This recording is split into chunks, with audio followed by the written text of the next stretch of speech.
The universe operates on principles we understand, or believe we understand. Physics, chemistry, the fundamental laws of cause and effect, the elegant mathematics that govern the behavior of matter and energy across billions of light-years. The Federation had mapped much of it. Catalogued it. Named it. Taught it in academies on Earth, Vulcan, Bethesda, and 100 other worlds where young minds learned to trust that the cosmos, however vast and dangerous, was ultimately comprehensible. That given enough time, enough curiosity, enough cooperation, every mystery would yield to reason. The Federation believed this. Starfleet built starships on this belief. Captain Jean-Luc Picard had staked his career, his life, and his considerable philosophical reputation on the idea that the unknown was not something to fear but something to greet. With open hands, open minds, and the carefully measured optimism of a civilization that had survived its own worst impulses and emerged, imperfect but striving, on the other side. Then the sensors of the USS Enterprise D registered something that reason could not immediately accommodate, and the belief trembled. Captain. Lieutenant Commander Data's voice carried its characteristic precision, each syllable placed with the care of a being who understood that words, like mathematics, meant exactly what they said. I am detecting an anomalous energy discharge approximately 2.3 light-years inside the Cardassian Demilitarized Zone boundary. The readings are inconsistent with any known phenomenon in our database. Picard rose from the command chair with the unhurried authority of a man who had stood at the edge of the impossible before and found it, on reflection, merely improbable. He moved to stand behind Data's console, studying the cascading sensor returns with narrowed eyes. The bridge of the Enterprise hummed around him, the soft cycling of environmental systems, the quiet confidence of a crew that trusted their ship and their captain and had earned the right to that trust. Inconsistent how, Mr. Data? The discharge pattern suggests a catastrophic collision between two fundamentally different models of faster-than-light travel. There are elements consistent with warp field collapse, but also energy signatures I cannot classify. Additionally, Data paused, which was unusual enough that Worf looked up from tactical. There is a vessel. Hull configuration unknown. Mass approximately 4.3 million metric tons. She is badly damaged but her power readings are, another pause. Extraordinary, sir. If these readings are accurate, her propulsion capability significantly exceeds anything in Starfleet's inventory. The bridge went quiet in the way that bridges go quiet when something has shifted. On screen, Picard said. She was beautiful, in the way that dangerous things are sometimes beautiful, a study in organic curves and alien geometry, her hull the color of bone and old silver, sweeping back from a raised forward section into three extended nacelles that had no Federation equivalent. She moved through space with the slow, wounded grace of a great creature that had taken a wound it hadn't expected, rotating slightly off her axis, venting something that sensors logged as an energy discharge consistent with no known fuel type. Her running lights, if that's what they were, pulsed in an irregular rhythm that might have been damage or might have been distress. She was, without question, unlike anything the Federation had ever encountered. Hailing frequencies, Picard said. Open, Worf confirmed, his deep voice carrying a note of professional readiness that Picard recognized. The Klingon's hand was very close to tactical controls. Not on them. Close. Attention, unknown vessel. This is Captain Jean-Luc Picard of the USS Enterprise, representing the United Federation of Planets. You are in distress. We are here to render assistance. Please respond. Silence. The kind of silence that has texture, not empty, but full of whatever was happening on the other side of it. Then a voice came through. Male. Human standard. Carrying in its cadences something that Picard's finely tuned ear identified immediately as fury being held on a very short leash. Did you say the United Federation of Planets? Picard glanced at Troy. The Betazoid counselor was already focused on the channel, her dark eyes slightly unfocused in the way that meant she was reaching. Her expression was difficult to read, which itself told Picard something. I did, Picard replied. And you are? A long pause. Then, my name is Blake. And I'd like to know exactly where we are, and what kind of federation you represent, before we discuss anything else. If you want to see more characters enter the Star Trek universe, hit that subscribe button and drop the name of a character you'd want to see in the comments below. Live long and prosper. The Enterprise maintained a respectful distance, half-impulse power, shields at standby rather than raised, a deliberate signal of non-aggression that Picard had learned to deploy the way a chess master deploys a pawn, with apparent simplicity concealing layered intent. He had Worf run continuous passive scans. He had LaForge begin a detailed analysis of the alien vessel's power signature from engineering. He had Data cross-referenced the hull configuration against every database the Enterprise carried, including classified Starfleet intelligence files and the historical records of every known spacefaring civilization in the Alpha and Beta quadrants. Data found nothing. The ship was not in any record. Not a variation of a known design, not a distant relative of any surveyed alien architecture. She had arrived from somewhere that Starfleet's considerable cartographic reach had never touched. Below, in the alien ship's lower section, something flickered, a transporter effect, but wrong. The shimmer was the wrong color, the wrong frequency, resolving and dissolving in a pattern that made the Enterprise's own transporter chief, O'Brien, wince when he reviewed the sensor data later and describe it as, like watching someone do something right in completely the wrong order.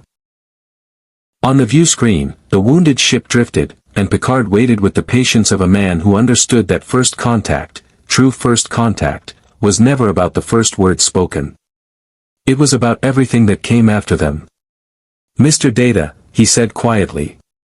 What can you tell me about the people aboard that vessel? Sensors indicate 6 life signs. 5 human standard.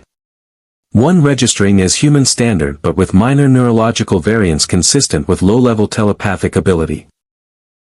Data's fingers moved across his console.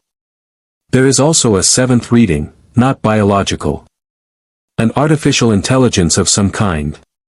Highly sophisticated. Captain, I am detecting the AI attempting to access our computer system. Worf's hand moved to tactical. Captain. Hold, Picard said.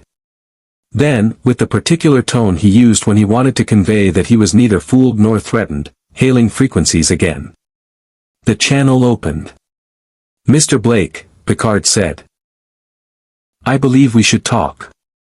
And I believe whoever is attempting to access my ship's computer should stop, not because I consider it a hostile act, but because I'd prefer we build whatever this conversation becomes on an honest foundation. Don't you? The silence this time was shorter. Avon. Blake's voice, directed away from the comm then, back, all right, Captain. Talk. The conference lounge adjacent to the Enterprise bridge was designed for exactly this kind of moment, a space that communicated civilization without demanding it, where the long curve of the viewport offered stars instead of walls and the lighting was warm enough to suggest welcome without quite achieving comfort.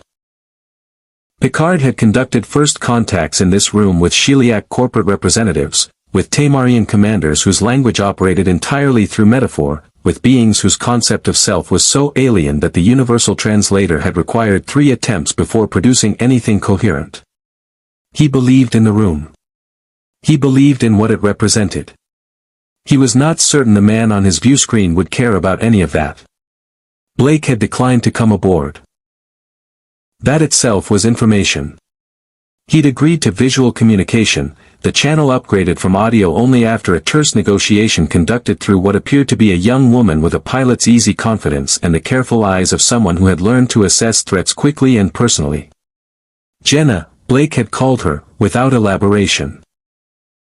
She'd studied the Enterprise's exterior through whatever visual systems the alien ship possessed and said nothing that the universal translator could capture, but her expression had said plenty. Now Blake filled the view screen, and Picard studied him the way he studied everything that mattered, thoroughly, without appearing to.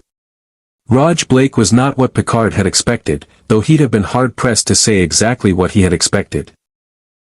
A man of perhaps 40, broad-shouldered, with a face that had clearly once been open and was now something more complicated, idealism that had passed through fire and come out the other side still burning but carrying its scars visibly. His eyes were remarkable. Not in color or shape but in the quality of attention behind them, the sense that they were always measuring something, always calculating the distance between what was and what should be. He wore no uniform. His clothing was practical, dark, designed for someone who moved between situations rather than belonging entirely to any of them. Behind him, partially visible, Picard could see the bridge of the alien vessel. It was extraordinary. Organic in its design, the consoles curved and integrated in a way that suggested the ship had been built rather than assembled, grown into its function rather than engineered toward it. A soft voice spoke occasionally from somewhere off-screen, measured and slightly inhuman in its cadence. The ship's computer, Picard surmised. Addressing the crew with a familiarity that suggested long partnership. "You said your name is Blake," Picard began. "I'd like to understand your situation. You've clearly traveled a considerable distance, perhaps considerably further than you intended. That's one way to describe it." Blake's voice was controlled. "Where exactly are we?" "You're in what we call the Cardassian Demilitarized Zone, a buffer region between Federation and Cardassian space.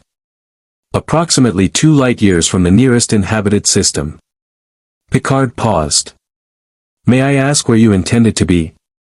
Something moved across Blake's face. A shadow of something that might have been grief if it had been allowed to fully form. Somewhere that doesn't exist anymore. Or possibly somewhere that never existed here. He looked directly at Picard with an unsettling steadiness. "When you say the United Federation of Planets, what does that mean to you? What does it actually mean?" Picard recognized the question beneath the question. He had asked something similar himself, once, long ago, and the answer he'd arrived at over decades of service was neither simple nor entirely satisfying, which was perhaps why he still found it worth defending. "It means a voluntary alliance of over 150 member worlds," he said carefully, "united by shared principles, the peaceful exploration of space, the protection of individual rights, the pursuit of knowledge, and the belief that cooperation between diverse peoples is not merely preferable to conflict but is, in fact, the natural trajectory of any civilization that survives long enough to reach the stars." Blake looked at him for a long moment. "And do you believe that?" "I do." "Then you're either genuinely fortunate," Blake said, "or genuinely deceived. In my experience, those two things are difficult to distinguish from the inside." Beside Picard, Troy shifted almost imperceptibly. He noted it without acknowledging it. "Your experience," Picard said, "was with a different federation. My experience was with the only federation I knew." Blake's jaw tightened slightly. "One that called itself United. One that spoke about rights and cooperation and the common good. One that tortured dissidents and erased their memories and manufactured evidence to discredit anyone who tried to expose what it actually was. So you'll understand, Captain, if I don't accept the label at face value." The room was very quiet. Through the viewport, stars moved in their patient arcs. "I understand completely," Picard said. And he meant it, which was the thing that made first contact either possible or irrelevant. The capacity to mean what you said to someone who had every reason not to believe you. I would feel the same way. And I would not ask you to simply take my word for it. I would ask only that you allow us to help you. Your ship is damaged, your crew has clearly been through something significant, and you are in a region of space that carries its own considerable dangers, quite apart from anything involving the Federation. Blake's eyes narrowed slightly. "What kind of dangers?"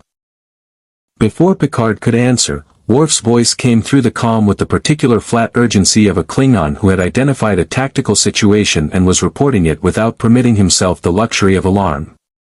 "Captain. 3 Cardassian Galar-class warships have just dropped out of warp. They are moving to intercept the unknown vessel and have raised weapons." On the view screen, Blake turned away from the camera. Picard heard him say something, a single word, sharp and quiet. Then the voice of the ship's computer, calm as deep water, confirmed. 3 vessels. Configuration unknown to my database, but energy signatures indicate weapons charged. Then a different voice. Coming from somewhere off Blake's bridge, cool and precise and carrying the particular quality of intelligence that had decided sentiment was an inefficiency it could not afford. Blake. The Cardassians, if that's what they are, will reach optimal weapons range in 4 minutes. I suggest we decide very quickly whether the Federation captain is an asset or an obstacle. We don't have time for him to be neither. Blake looked back at the screen. At Picard. The calculation in his eyes was open and unashamed and somehow more honest than anything a diplomat would have offered. It seems, he said, we may need to continue this conversation while doing something about those ships. Picard nodded. It seems we may. He turned to Worf. Red alert. And Lieutenant. Do not fire unless fired upon. I want to see what that ship can do. The Cardassian Galar-class warship was not, by any objective measure, a vessel to be taken lightly. Picard knew its specifications the way he knew the specifications of all potential adversaries in this region, not because he anticipated conflict but because a captain who did not understand the weapons arrayed against him was not a captain making informed choices about peace. The Galar carried a primary phased polaron beam capable of punching through standard Federation shields at sustained fire, a complement of photon torpedoes adapted from technology the Cardassians had developed independently and improved through methods Starfleet preferred not to examine too closely, and a crew trained by a military culture that measured professional worth in terms of result rather than method. 3 of them, moving in the loose triangular formation that Cardassian tactical doctrine preferred for encirclement, represented a serious problem. What happened next recalibrated Picard's understanding of the word serious. The alien vessel, the Liberator, Blake had called her in a clipped aside that suggested the name was both obvious and insufficient, did not wait. She did not power up weapons in the slow, deliberate sequence that Starfleet protocol required, the sequence designed to give adversaries time to recognize the escalation and respond diplomatically. She moved. At a speed that made Worf inhale sharply at tactical and caused Data to immediately revise his earlier assessment of her propulsion capability upward by a significant margin, the Liberator accelerated from apparent drift to what the Enterprise's sensors logged as approximately warp 9. 6 in a timeframe that should have been physically impossible for a vessel of her mass. She didn't attack. She repositioned, placing herself between the lead Cardassian warship and open space with the casual precision of a chess piece moved by someone who had already seen 12 moves ahead and found them all acceptable. It was a statement, not an assault. It said, I know where you are, I can be where I choose to be before you can respond, and I would like you to think carefully about what that means. The Cardassians thought carefully. They slowed their approach. Remarkable, Data said, and the word carried genuine weight from a being who did not deploy it carelessly. Her acceleration curve suggests a propulsion system operating on principles I have not previously encountered. She is not using warp fields in any configuration recognized by Federation science. Can you analyze it? Picard asked. I am attempting to. However, Captain, the more immediate concern may be the hailing signal we are receiving from the lead Cardassian vessel. Ghoul Masset's face appeared on the view screen. Or rather, a Cardassian face appeared, the heavy neck ridges and reptilian intelligence of the eyes immediately familiar to anyone who had spent time on the Federation's most contentious border. He was not Masset, as it happened, but the face that replaced Blake's image carried the same architecture of absolute confidence in its own authority that Picard associated with Cardassian military command. The settled certainty of someone who had never seriously entertained the possibility that the universe might not ultimately arrange itself according to his preferences. Captain Picard.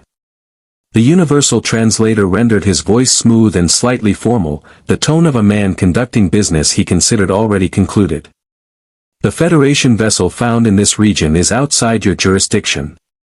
The unknown ship is found in Cardassian space. It falls under salvage rights as outlined in the Armistice Conventions. The vessel is not a derelict, Picard said. She is crude and functional. Salvage rights do not apply. The crew's origins are unclear. Their claim to the vessel is unestablished. Until that matter is resolved through proper channels. The matter, said a new voice through the comm, crisp and absolutely uninflected by anything so imprecise as emotion, is quite simply resolved. The ship is ours. We are on it. I fail to see how additional discussion improves upon that basic fact. Avon had joined the channel. Picard had not been formally introduced, but the voice matched the quality he'd heard on the Liberator's bridge, the one that had advised Blake to categorize Picard as asset or obstacle.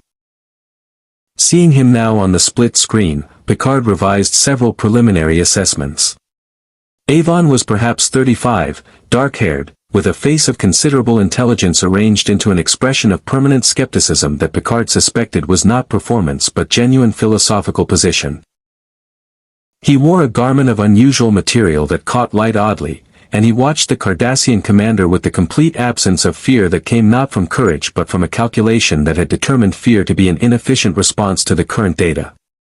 The Cardassian's eyes moved to Avon with the particular quality of attention that Picard recognized as professional reassessment. You speak for this vessel?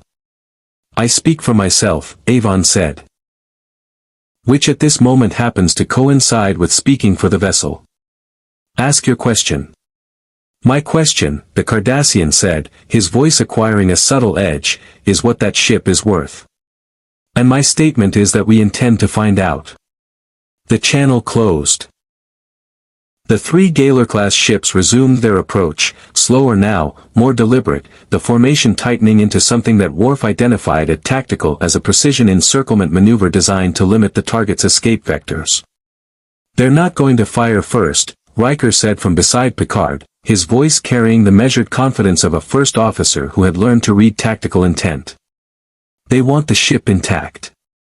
Which makes them more dangerous, not less, Picard said. He reopened the channel to the Liberator. Mr. Blake. We need to coordinate our response. If you'll allow the Enterprise to. Orac. Blake's voice, directed off-screen. Yes. The voice that answered was unlike anything Picard had heard from an artificial intelligence, not because it was more sophisticated than Data, though that was an open question, but because it was more irritating.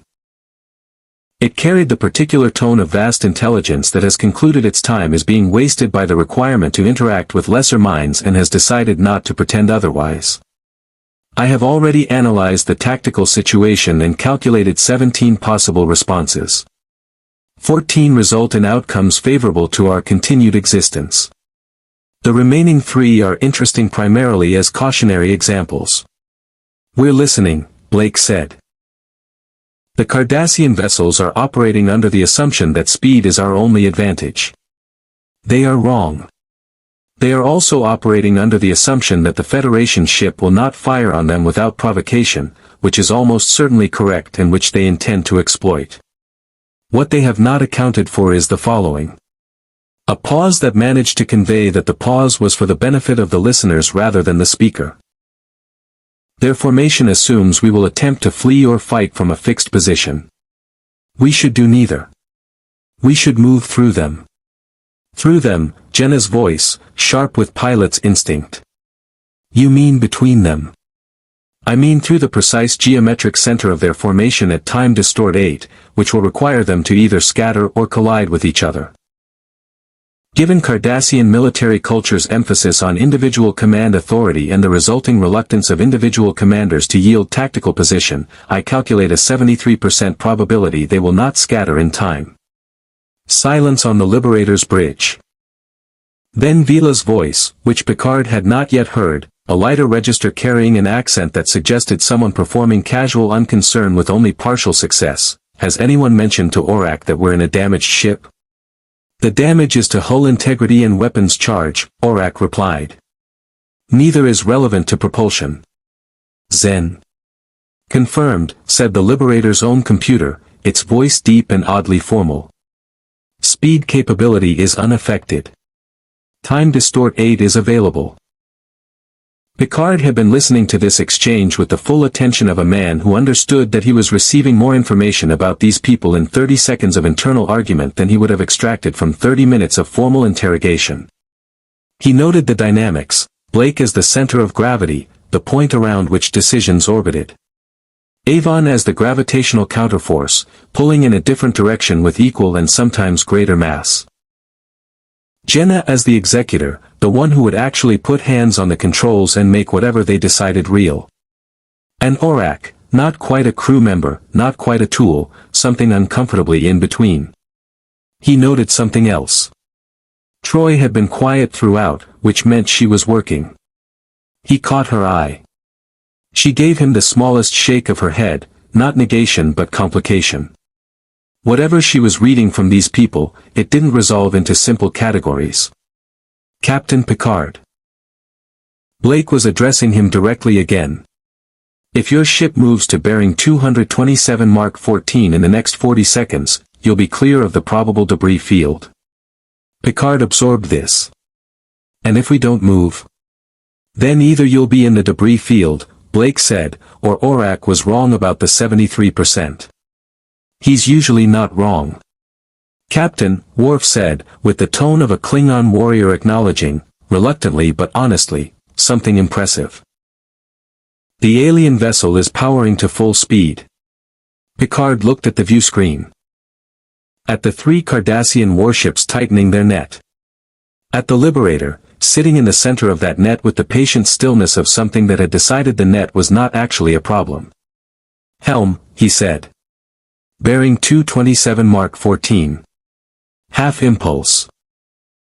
What the Enterprise's sensors recorded in the next 47 seconds was entered into Starfleet's database under a classification level that ensured it would be reviewed by admirals before it reached anyone else, and reviewed by certain other parties before it reached the admirals.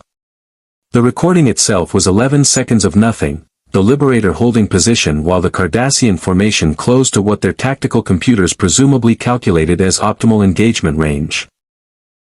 Followed by 36 seconds that Chief O'Brien, reviewing the sensor logs 3 hours later in engineering, described to LaForge as, like watching someone cheat at physics. The Liberator moved. Time Distort 8, in the Liberator's own navigational language, translated to something that the Enterprise's warp field theorists would spend weeks arguing about before arriving at a consensus that satisfied nobody entirely. It was not warp drive.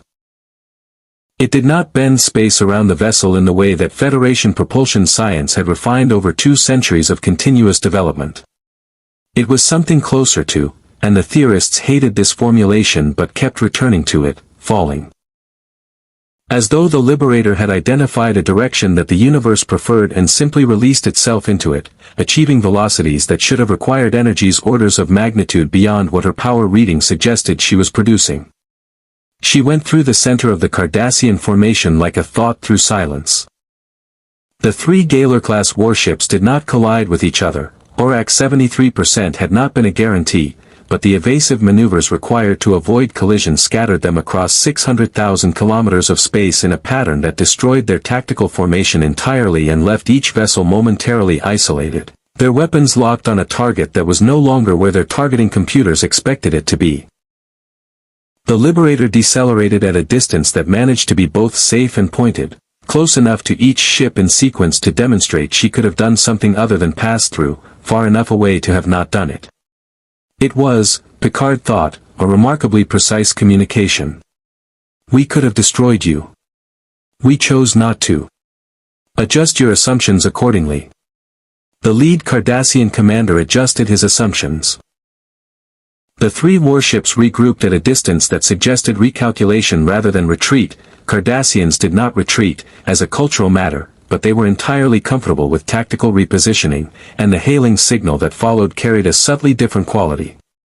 The absolute confidence was still present, because Cardassian military culture did not permit its visible absence, but underneath it something had shifted. Picard recognized the shift.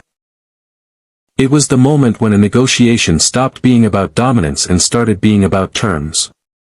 Ghoul Evek, Worf said quietly, having run the identification. He commands the Cardassian forces in this sector. He is not known for flexibility.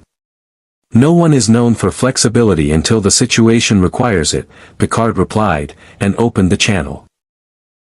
Evek's face was composed into the particular expression of a man who has decided that what just happened was not entirely unexpected and was certainly not alarming. Captain Picard. The vessel has demonstrated unusual capabilities. This makes it more interesting, not less. The Cardassian Union's interest in examining it remains. The vessel's crew are not Cardassian citizens and have committed no violation of Cardassian law, Picard said. They are, for the moment, under Federation protection. This was, Picard was aware, a statement he had made unilaterally and without Blake's agreement. He noted the slight tension in his own posture that this awareness produced and set it aside for later examination. Federation protection, Evek said, letting the phrase sit in the air between them with the careful placement of someone who understood the weight of words. Interesting. And the Federation's claim to protect beings of unknown origin, found in disputed space, operating a vessel whose provenance cannot be established, this claim rests on what legal foundation, precisely? On the principle, Picard said, that sentient beings are not salvage. Evek looked at him for a moment with something that might, in a different face, have been appreciation. Then the channel closed again, and the three Cardassian ships held position, far enough to be non-provocative, close enough to be unambiguous. On the secondary screen, Blake was watching. He had listened to the exchange without expression, which Picard was beginning to understand was not the same as listening without reaction. You offered us protection, Blake said. Without asking us. I did, Picard agreed. I apologize for the presumption. It was the correct tactical response to Evek's framing, and I made it instinctively. If you'd prefer I retract it, I can attempt to do so, though I should tell you that Cardassian legal frameworks tend not to respond well to retraction once a position has been stated. A pause. Then, from off-screen, Avon's voice, carrying the particular quality of reluctant honesty, he's right about that. Blake's eyes moved briefly in Avon's direction and then back to Picard. Something in them had shifted slightly, not trust, not even its immediate precursor, but perhaps the recognition that trust's precursor might be worth investigating. Your ship moved to the bearing you recommended, he said. You gave me good information, Picard said. It seemed reasonable to act on it. Most people in authority don't find other people's good information reasonable. They find it threatening. I've met people like that, Picard said. I found them, on the whole, to be poor captains. Something moved at the corner of Blake's mouth. Not quite a smile, more like the ghost of one, visiting briefly to confirm the address before deciding whether to stay. We need to make repairs. Hull integrity is at 58%. Orac can manage the technical side, but we need materials. Our replicators, he stopped. Reassessed the word against the context of a universe he didn't know. Our fabrication systems can't produce. Our chief engineer is one of the finest in Starfleet, Picard said. If you'll allow him to assist, I believe we can address your hull integrity. I'd also like to propose that we move to a less exposed position. There's a Class M planetoid approximately 4 light-hours from here that should provide adequate cover while we talk. Blake looked at him steadily. Talk about what? About where you've come from. About what you're going to do now that you're here. About what the Federation can offer you, and what, if anything, you might be willing to offer in return. Picard kept his voice level and honest. You're in an unfamiliar universe, Mr. Blake. Whatever your feelings about institutions that call themselves federations, practical considerations suggest that understanding this one might be worth your time. The silence that followed was longer than the previous ones. Picard could hear, faintly, voices on the Liberator's bridge, not the words but the quality of them, the particular sound of people who knew each other well enough to disagree efficiently. He heard Blake's voice and Avon's voice and at least one other, and then the lighter register of what he was fairly certain was Vila, saying something that produced a sound from someone else that was almost certainly a suppressed laugh. For light hours, Blake said finally. We'll follow. But Picard. Yes. The moment this starts feeling like a trap, Blake said, with the simple directness of someone who has learned to say difficult things clearly because ambiguity has cost him more than bluntness ever has, we leave. And I'd rather you know that now than be surprised by it later. I appreciate the honesty, Picard said. I'll offer you the same. The moment I believe you represent a genuine danger to this ship or to Federation citizens, I'll tell you directly before I take any action. You have my word. Blake held his gaze through the view screen for a moment that had the quality of measurement, not hostile, but serious. The kind of assessment that a man made when he had learned the hard way that words were the cheapest currency in any economy and was trying to find something more reliable in the face behind them. Zen, he said, without looking away from Picard. Follow the Enterprise. Time distort 2. Confirmed, said the deep, formal voice of the Liberator's computer. In engineering, LaForge was already pulling up everything the sensors had recorded about the alien vessel's hull composition, his visor flickering through spectra that no human eye could process as he began the particular kind of problem-solving he loved best, the kind where the problem had never existed before and the solution would have to be invented from first principles. Beside him, a PADD was filling with notes in Data's precise hand, the android having requested a secondary analysis feed and begun constructing what he was carefully labeling not a theory but a framework of organized questions.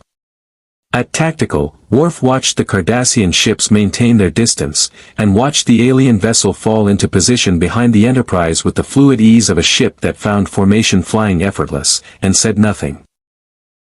But his expression, for anyone who knew how to read it, contained the particular quality of professional respect that a warrior reserved for things that had earned it.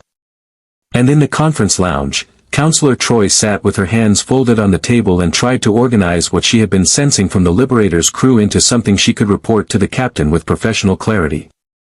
She had 6 distinct emotional signatures to work with. The pilot. Controlled anxiety braided with competence, the specific texture of someone who was afraid but had decided fear was not relevant to the task. The telepath, and that had been a surprise, the sudden awareness of another mind reaching back toward hers with equal surprise, a brief contact like two people in a dark room touching hands unexpectedly and then stepping apart, alien in quality but unmistakably empathic.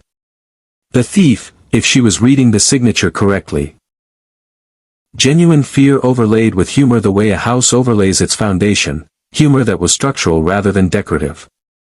The computer, nothing, which itself was information. Blake, conviction so deep it had become geological, something that had been forming under pressure for so long it had transformed into something harder than its original components, with grief running through it like a fault line. Grief that he had decided not to feel because feeling it would require acknowledging what had caused it. And Avon. Avon was the one she couldn't easily organize. Because what she sensed from him was not simple, and it was not what his face suggested. His face suggested someone who had surgically removed sentiment and found the operation entirely satisfactory. What she sensed was someone who had attempted exactly that operation and discovered, to what she suspected was his profound and private irritation, that it hadn't entirely taken. She would need to think about what to do with that. The planetoid had no name in Federation records. A designation, a catalog number, the clinical specificity of a civilization that had mapped so much of the galaxy that individual rocks required administrative identity even when they merited nothing else. It was airless, geologically inert, its surface a study in ancient impact craters smoothed by millennia of micrometeorite erosion into something that looked, in the Enterprise's exterior lights, like the surface of a world that had been trying to forget something violent for a very long time. The Enterprise settled into a low orbit. The Liberator took a position alongside with the same fluid ease she brought to everything that involved movement through space, and for a few hours the two ships hung together in the silence above the unnamed rock while LaForge beamed across with a small engineering team and began the delicate process of learning how to fix something he had never seen before. He found it, he told Picard later, like trying to repair a living thing. Not because the Liberator was biological, she wasn't, exactly, though the distinction felt less absolute up close than it did on sensor returns, but because the relationships between her systems had the quality of organisms rather than mechanisms. Her hull was not a shell containing technology. It was integrated with it, continuous with it, the boundary between structure and function dissolved in a way that Federation engineering had theorized about and never achieved. Every repair had consequences 3 systems away. Every adjustment required negotiation with the ship's own compensatory responses. Zen watched LaForge work with what the engineer gradually came to interpret as approval, though Zen expressed nothing that directly. He simply provided information when LaForge asked and occasionally provided it when LaForge hadn't asked but needed it, which was, LaForge reflected, the mark of a genuinely good engineer, knowing what the person working beside you needed before they knew they needed it. Avon watched LaForge work with considerably more direct attention. He stood at a distance that was technically non-intrusive and practically not, his arms crossed, his expression doing the thing it apparently always did, which was to present itself as a blank surface while conducting considerable activity behind it. He asked questions. Precise, technical questions that cut immediately to the load-bearing elements of whatever LaForge was explaining, bypassing the scaffolding of explanation that most non-engineers required. LaForge answered them honestly, partly because honesty was his default setting and partly because he recognized in Avon's questions the specific quality of a mind that would identify evasion immediately and find it more interesting than whatever was being evaded. Your computer systems, Avon said, at a point when they had been working for approximately 90 minutes and a productive silence had developed between them of the kind that only forms between people who are genuinely focused on the same problem. The core processing architecture. It's isolinear. Isolinear optical chips, yes. Arranged in redundant parallel arrays with a bioneural gel pack supplementary system on the newer vessels. Avon's eyes moved across the Liberator's engineering space with an expression that LaForge would later describe to Data as, like watching someone price furniture. I accessed your primary computer briefly when we first arrived. Before your captain asked me to stop. I know, LaForge said. We logged it. Of course you did. Something that might have been appreciation in Avon's voice, though it wore appreciation the way some people wore borrowed clothing, technically correctly but with a subtle wrongness of fit. How much did you recover? Enough to know you're very good, LaForge said. Not enough to know what you were looking for. I was looking for what you are, Avon said simply. Whether the Federation on this side of wherever we are is what it presents itself as being or whether the presentation is the point. He looked at LaForge directly. Your captain's log entries are accessible to senior crew. They are.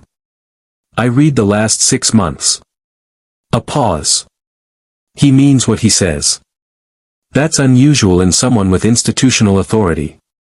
Another pause, this one with a different quality. Unusual enough that I'm not entirely certain what to do with it. LaForge looked at him for a moment. You could try taking it at face value.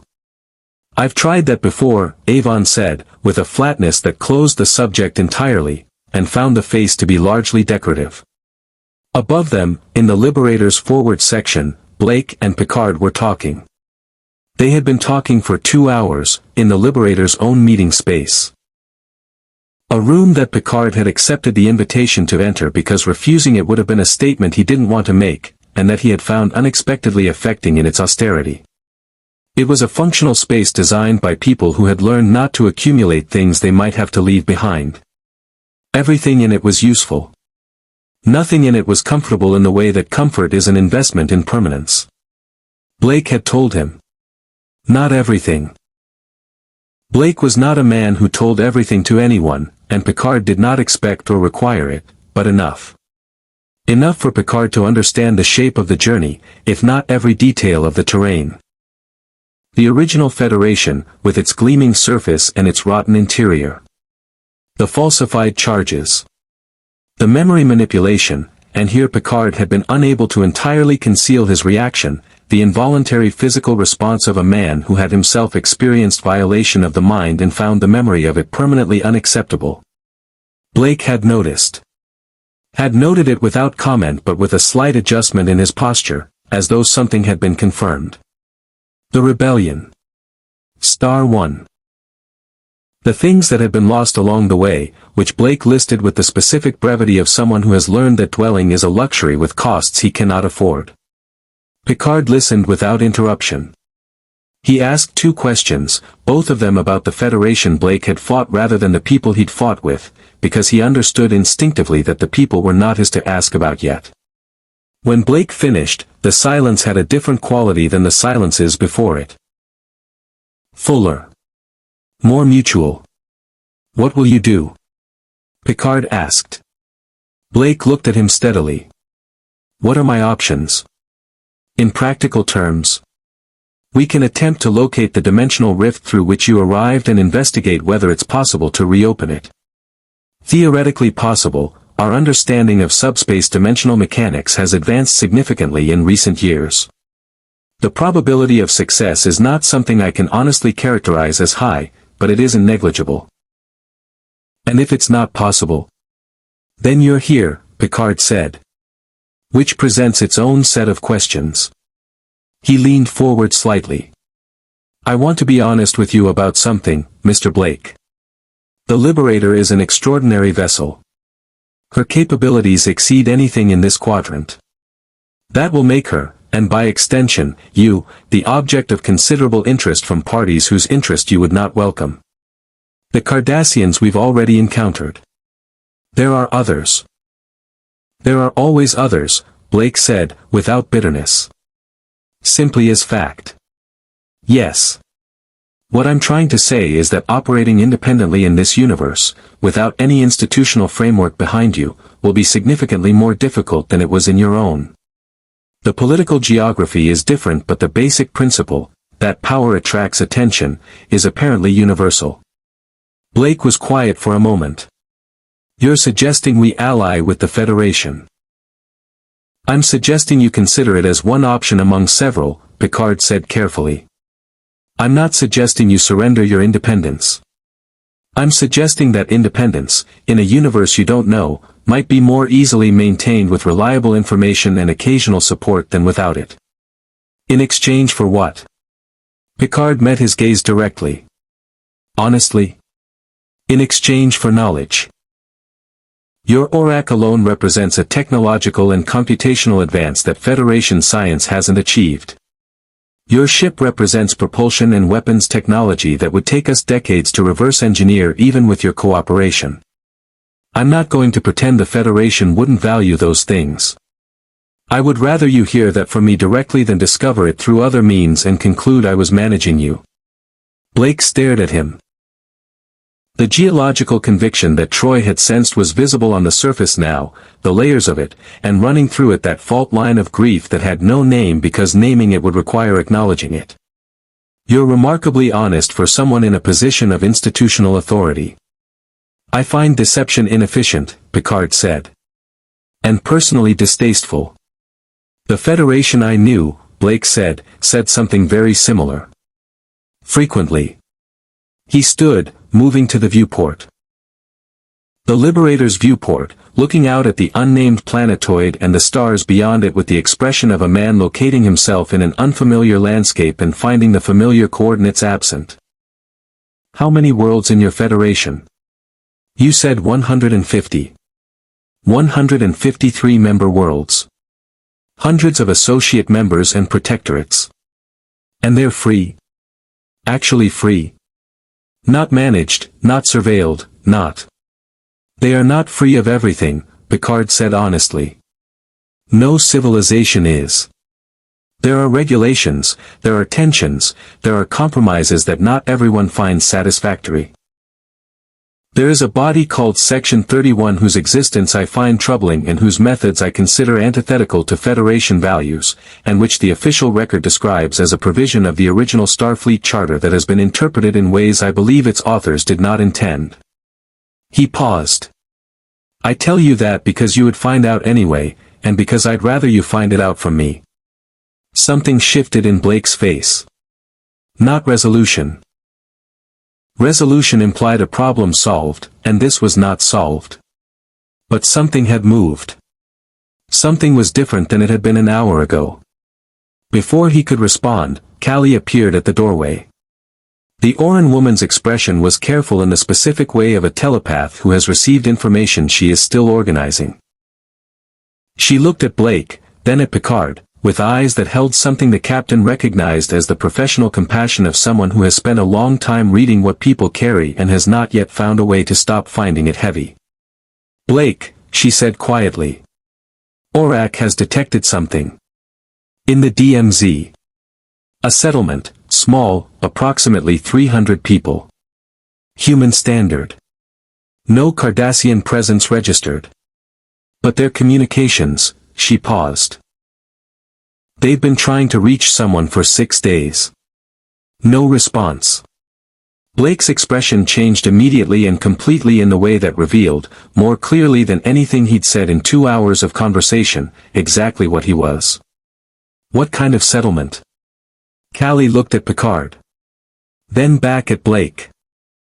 "The kind," she said, "that doesn't want to be found by the wrong people. The kind that's found anyway." The Maquis had not chosen the demilitarized zone for its beauty.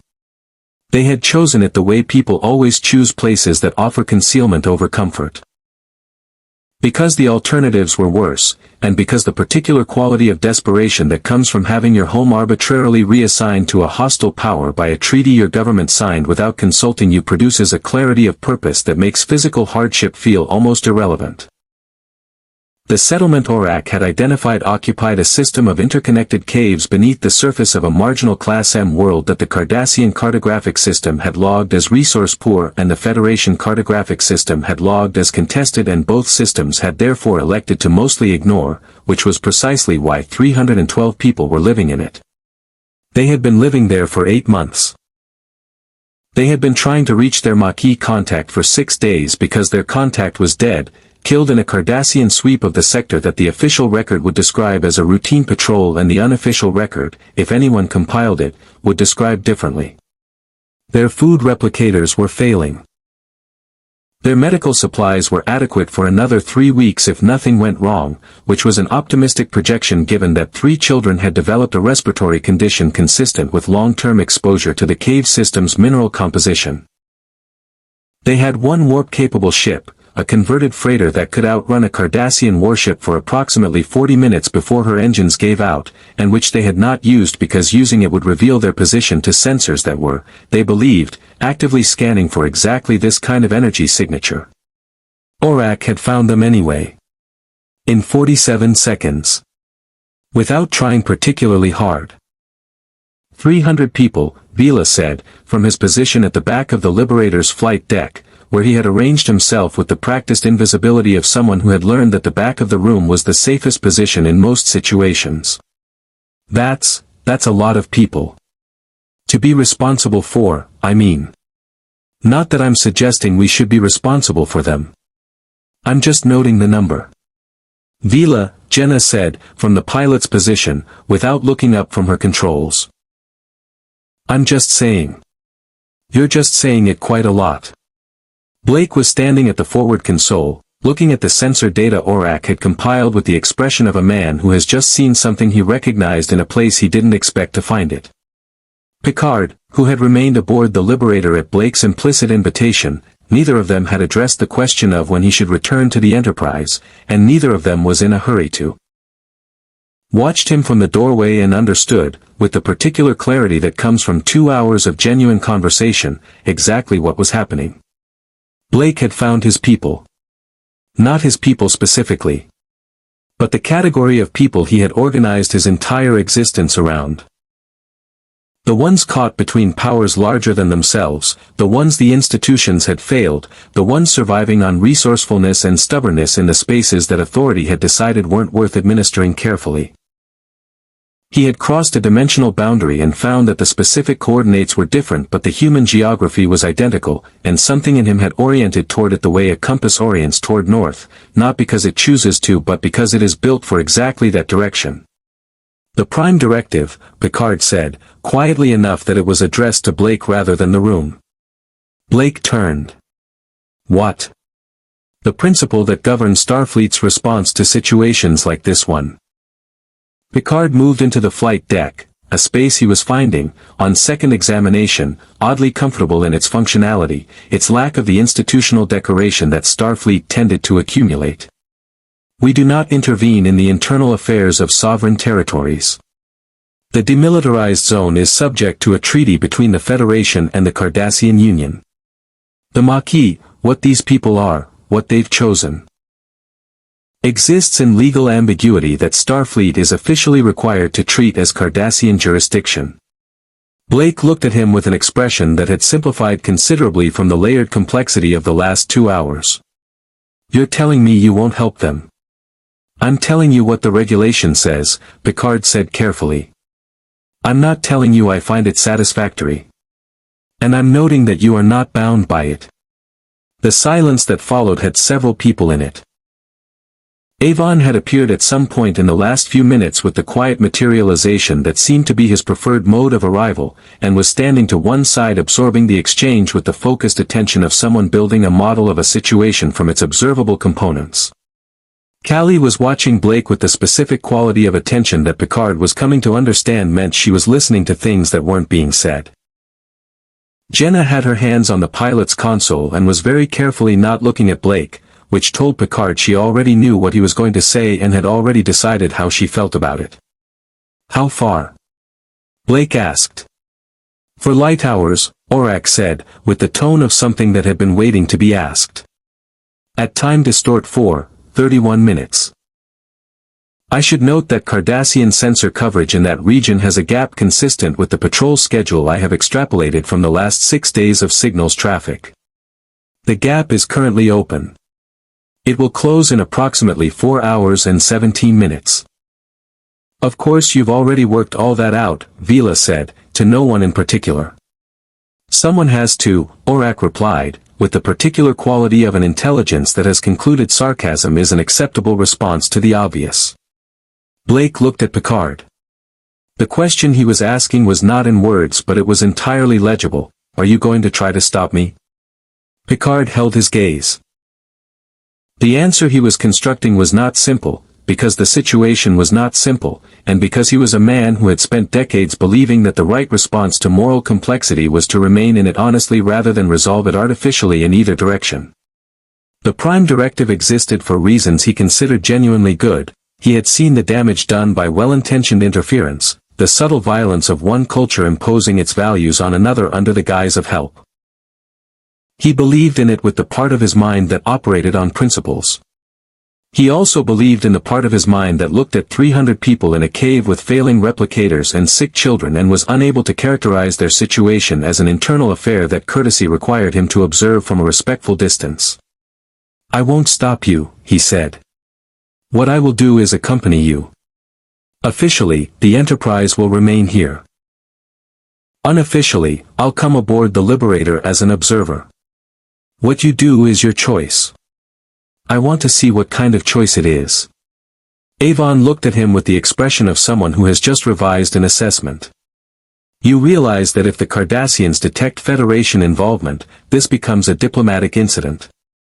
Yes, Picard said. And you're prepared for that consequence. I'm prepared to deal with it honestly when it arises, Picard said. Which is different from being prepared for it, but it's the best I can honestly offer. Avon was quiet for a moment. Then he said something that Picard suspected was, for him, a significant concession. Fair enough. Riker's voice came through Picard's combadge with the precise timing of a first officer who had been monitoring the situation and had calculated exactly when to intervene. Captain. Ghoul evac ships are moving. They've changed heading, toward the sector Orac identified. Blake and Picard looked at each other. Orac, Blake said. Did the Cardassians detect our scan of the settlement? No, Orac said. However, they have their own intelligence network, which I have been monitoring for the last 40 minutes. A Cardassian informant in a trading post 2 systems distant filed a report 3 hours ago. The Cardassians have known about the settlement for approximately 72 hours. They have been waiting for optimal patrol positioning before moving. The flight deck was very quiet. How long before evac ships reach the settlement? Blake asked. At current speed, 2 hours and 50 minutes, Orac said. Which is, I note, 40 minutes longer than it will take us. Vila made a sound that was halfway between a groan and a laugh. Right. Well. 31 minutes to get there and then what? We explained to 300 people hiding in a cave that we've arrived to help them from a ship that doesn't exist in their universe accompanied by a Starfleet captain who's officially not here. Essentially, Blake said, already moving toward the teleport section. I keep thinking this life will eventually stop surprising me, Vila said, following him, and I keep being wrong.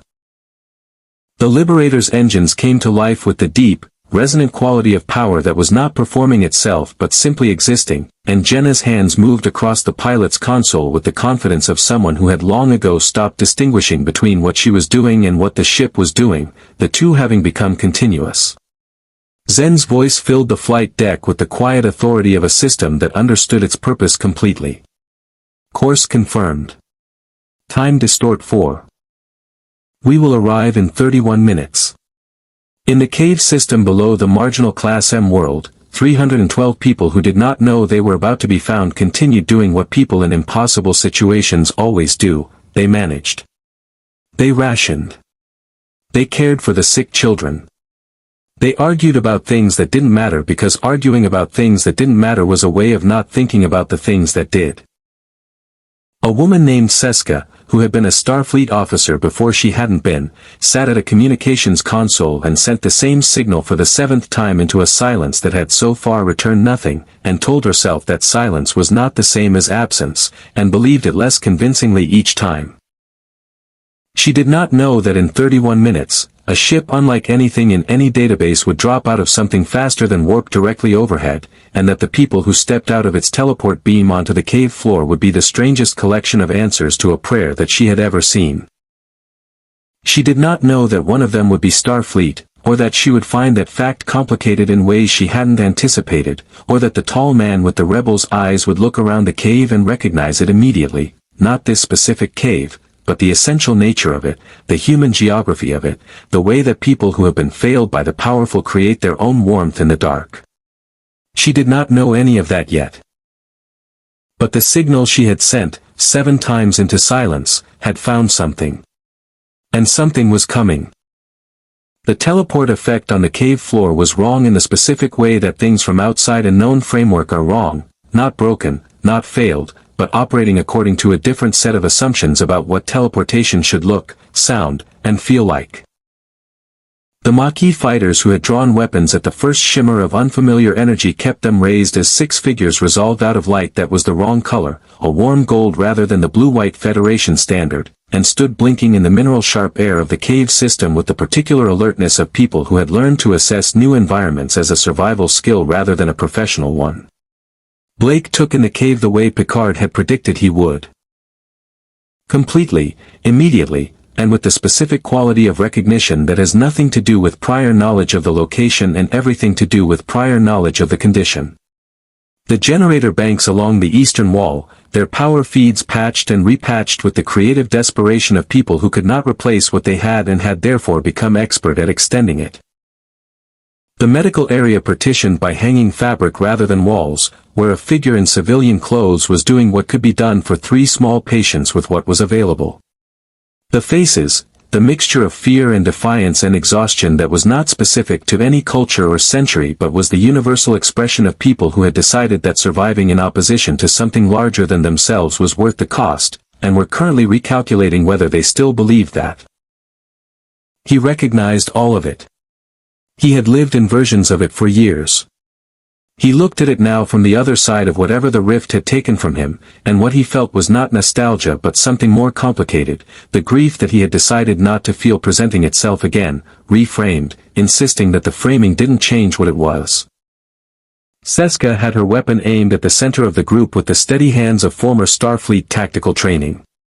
She was a compact woman with dark hair and an expression that had learned to present itself as harder than whatever was behind it, and she was looking at the 6 arrivals with the focused attention of someone rapidly processing inconsistencies. The light had been wrong. The technology was wrong. But one of the figures. Your Starfleet, she said, to Picard. Not a question. Not quite an accusation. Something between the two. I am, Picard said. Captain Jean-Luc Picard, USS Enterprise. I want to be clear that my presence here is unofficial and that Starfleet's official position on the Demilitarized Zone. I know Starfleet's official position, Seska said, with a flatness that contained several years of specific experience. Her eyes moved to Blake. You're not Starfleet. No, Blake said. What are you? At the moment, Blake said, with the particular honesty that Picard was coming to understand was not a diplomatic choice but a constitutional one, we're people who know the Cardassians have your position and are approximately 2 hours and 20 minutes away from acting on that knowledge. We can have a longer conversation after we've addressed that. The cave processed this information. Seska lowered her weapon by approximately 15 degrees, which was not all the way down but was communicative. Around her, the other Maquis fighters looked at each other with the rapid non-verbal fluency of people who had spent enough time in dangerous situations together to have developed a private language of exchanged glances. 2 hours 20, said a man near the generator banks. Heavy set, with an engineer's hands and the specific wariness of someone who has been lied to by optimistic assessments before. How confident are you in that number? Very, said Orac's voice, emerging from the small box that Vila was carrying with the particular reluctance of someone who has been designated equipment carrier through a process he still considers unjust. Several of the Maquis fighters looked at the box with the expression people reserve for things that speak when they weren't expecting them to. What is that? Seska asked. Orac, Vila said. He considered how to describe Orac to people who had never encountered anything like him. He's a computer. Sort of. He's going to tell you he's much more than a computer and that the distinction matters, and then he's going to tell you something you didn't want to know. The Cardassian patrol has adjusted its speed, Orac said, fulfilling Vila's prediction with the punctual accuracy of something that found being predictable beneath it but was willing to make exceptions. Revised arrival estimate, 2 hours 4 minutes. Additionally, there is a second patrol that I did not previously account for because it was operating under communications silence. It is currently 40 minutes behind the first. This is not, I should note, a coincidence. The Cardassians have planned this carefully. The cave's atmosphere changed in the specific way that atmospheres change when abstract danger becomes concrete and proximate. Picard watched Blake move through the space. Not commanding, not yet, because these were not his people and he understood the difference between recognizing a situation and owning it, but assessing, the way he assessed everything, with the total attention of someone for whom situations were not backgrounds but texts to be read. Callie had moved quietly to the medical area. Picard watched her crouch beside the youngest of the 3 children, a girl of perhaps 5, breathing with the shallow careful effort of someone for whom breathing had become a project, and open the medical kit she'd brought from the Liberator with the specific gentleness of someone for whom compassion was not a performance. The child's mother, who had been sitting beside her with the rigid posture of someone maintaining control through will alone, watched Callie with the assessment of the desperate, is this real? Can this help? Callie looked up at her. I'm not a doctor, she said, which was the honest beginning of what she then added, but I've learned a great deal of field medicine. And I have supplies your medical officer hasn't seen before. May I? The mother looked at her for one more moment. Then nodded. Picard turned back to find that Blake and Seska had moved to the communications console and were doing something that had the quality of 2 people discovering, with mutual surprise, that they speak the same language. Not the universal translator's version of the same language, the actual same language, the one made of specific references and shared assumptions and the shorthand that develops between people whose experience of the world has given them the same fundamental grammar. You ran a cell? Seska was asking. Several, Blake said. Though cell implies more organization than we usually managed. How did you supply them? Badly, Blake said, with a brevity that made Seska produce a sound that was almost a laugh. Then less badly. Then well enough that it didn't matter anymore for different reasons. The grief in the fault line, briefly visible. Then covered. We have a freighter, Seska said. 1. She can make 2 trips before the Cardassians. She doesn't need to make 2 trips, Blake said. He looked at Picard. The Liberator can take everyone at once. Picard calculated. 312 people. The Liberator's internal volume, as best he could estimate from sensor readings. It will be extremely uncomfortable, he said.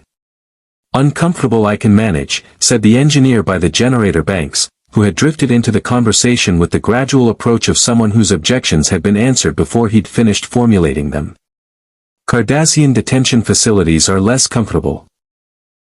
There's also the matter of where we take them, Avon said, from his position near the cave entrance where he had stationed himself with the tactical instinct of someone who always knows where the exit is.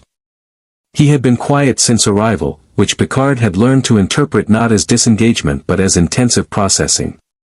300 people cannot remain aboard the Liberator indefinitely.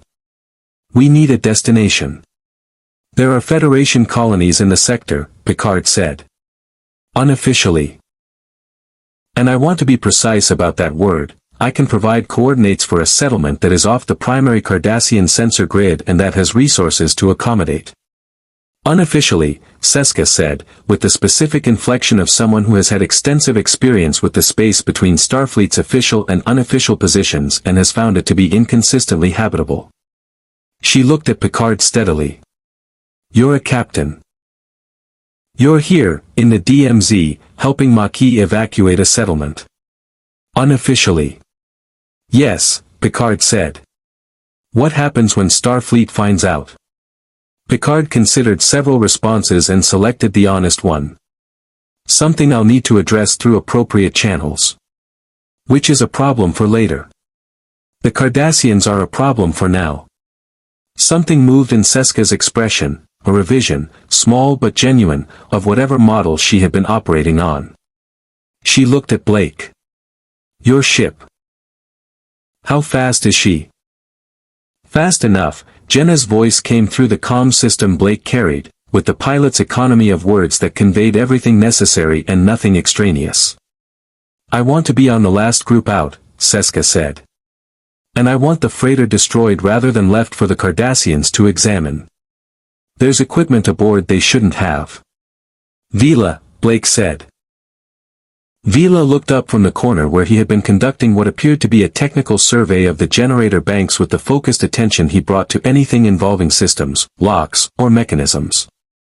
I heard. Destroy a ship from the inside in. He looked at Orac. How long do we have? 93 minutes before the first patrol reaches sensor range, Orac said. 93 minutes, no tools I recognize, in a universe I arrived in 4 hours ago. Vila appeared to consider this. Fine. I'll need someone who knows the freighter's systems. The engineer by the generator banks looked at him with the professional assessment of one technically minded person evaluating another. I know her systems. Right, Vila said, standing. Let's go be somewhere extremely dangerous together. I'm Vila, by the way. Torres, the engineer said.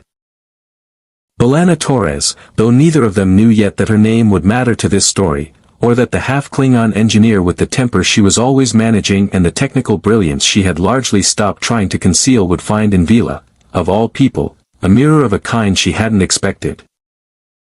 Someone else who had decided the back of the room was the safest position and had been right often enough that the habit had calcified into identity, and who had nevertheless kept showing up when showing up was what the situation required. They left together for the freighter bay, and behind them the evacuation of the settlement began with the specific organized efficiency of people who had prepared for this possibility because people in their situation always prepared for it, always hoping not to need the preparation, always grateful in the complicated way of the reprieve when it turned out they did. Callie worked in the medical area.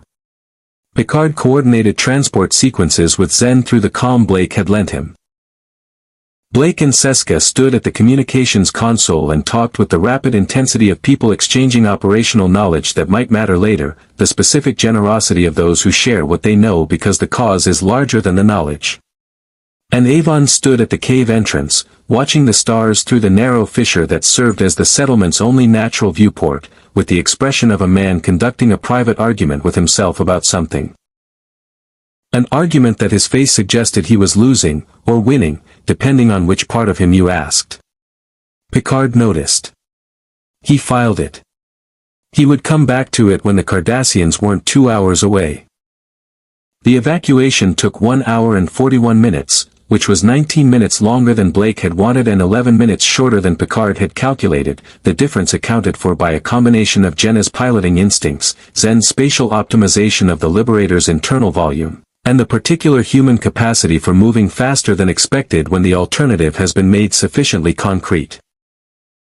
312 people occupied the Liberator's corridors, hold spaces, and flight deck approaches in conditions that were, as Picard had predicted, extremely uncomfortable and that nobody complained about because nobody on the Liberator and nobody from the settlement had reached adulthood without learning the specific economy of complaint. That it costs something and returns nothing and is therefore a luxury reserved for situations where you have already solved the immediate problem.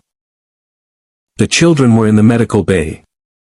Callie had worked for the entire evacuation period with quiet focused intensity, and the youngest of the three, the girl of perhaps 5 whose breathing had been a project, was sleeping with the specific stillness of a body that has been given what it needed and has immediately applied it.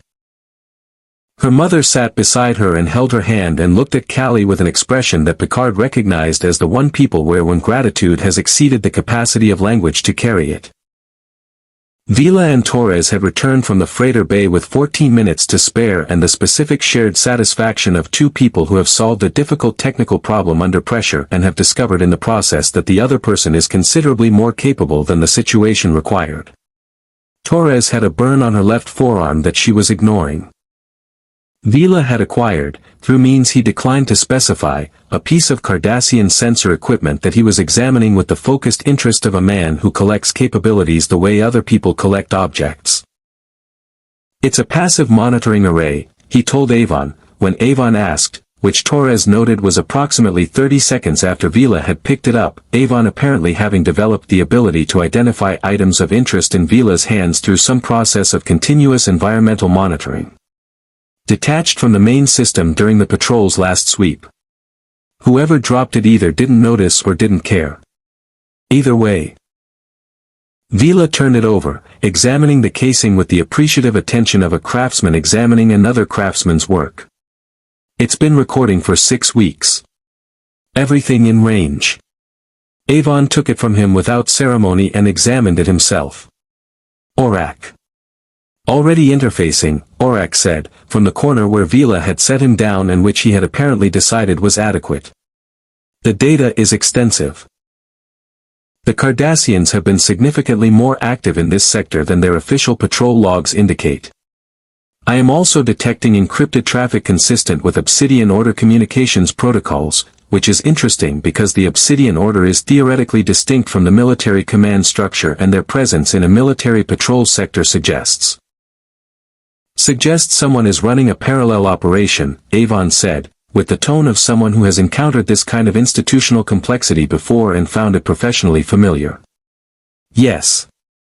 I will need approximately 40 minutes to fully decrypt the traffic, but my preliminary analysis indicates the settlement was not the primary target.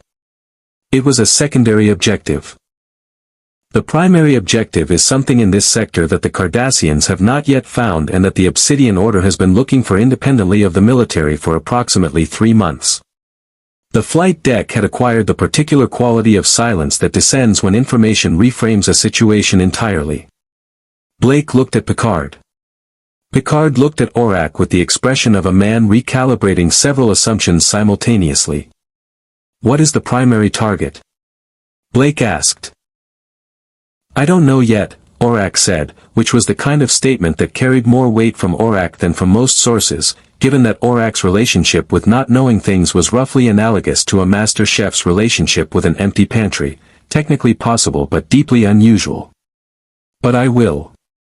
The Liberator dropped out of time distort 3 at the coordinates Picard had provided. A system 2 sectors distant from the DMZ, unremarkable by every measure that sensors applied to the concept of unremarkable, which was precisely the point. The Federation settlement here was small, a few hundred people who had chosen distance from the primary population centers for reasons that ranged from philosophical to practical, and that the Federation's respect for individual choice had accommodated without requiring explanation. They had resources. They had medical facilities considerably better than what the cave system had offered. They had the specific quality of welcome that communities develop when they understand, from their own history, what it means to need it. The transfer of 312 people from the Liberator to the settlement took 40 minutes and proceeded with the organized calm of a Starfleet emergency protocol that Picard ran from memory while officially not being present in any capacity that Starfleet Command would need to account for. He was aware of the precise nature of what he was doing, the careful line he was walking between his genuine moral conviction that these people required help and his institutional obligation to a treaty framework that existed for reasons he considered, on balance, less good than the reasons for violating it on this specific occasion. He had walked similar lines before. He expected to walk them again. He did not find the walking comfortable, which he considered appropriate. It was during the transfer, while Picard was coordinating with the settlement's administrator and Blake was supervising the offloading with the specific authority of someone who has done this kind of thing enough times that the logistics have become instinct, that Avon disappeared. Not dramatically. Not in any way that announced itself. He was present, and then, in the way of things that have decided presence is no longer serving their purposes, he wasn't. Vila noticed first, with the particular sensitivity of someone who has spent years tracking Avon's location as a matter of personal safety policy. "He's taken a shuttle," Jenna said, from the pilot's console, her voice carrying the flat quality of someone reporting a fact they had been half expecting. "One of the small ones. He left 17 minutes ago." Blake was very still for a moment. "Where?" "Back toward the DMZ," Jenna said. "He's not heading for Cardassian space. He's heading for..." She checked the trajectory calculation. "The Enterprise." Picard tapped his comm badge. "Riker." "Captain." Riker's voice, steady and containing a note that Picard recognized as the first officer's version of "I have information you're not going to find entirely straightforward. We've had a visitor. He arrived approximately 10 minutes ago in a small craft of unknown configuration, identified himself as Avon, and asked to speak with Data." A pause. "He and Data have been in the forward science lab for the last 8 minutes. I've been monitoring."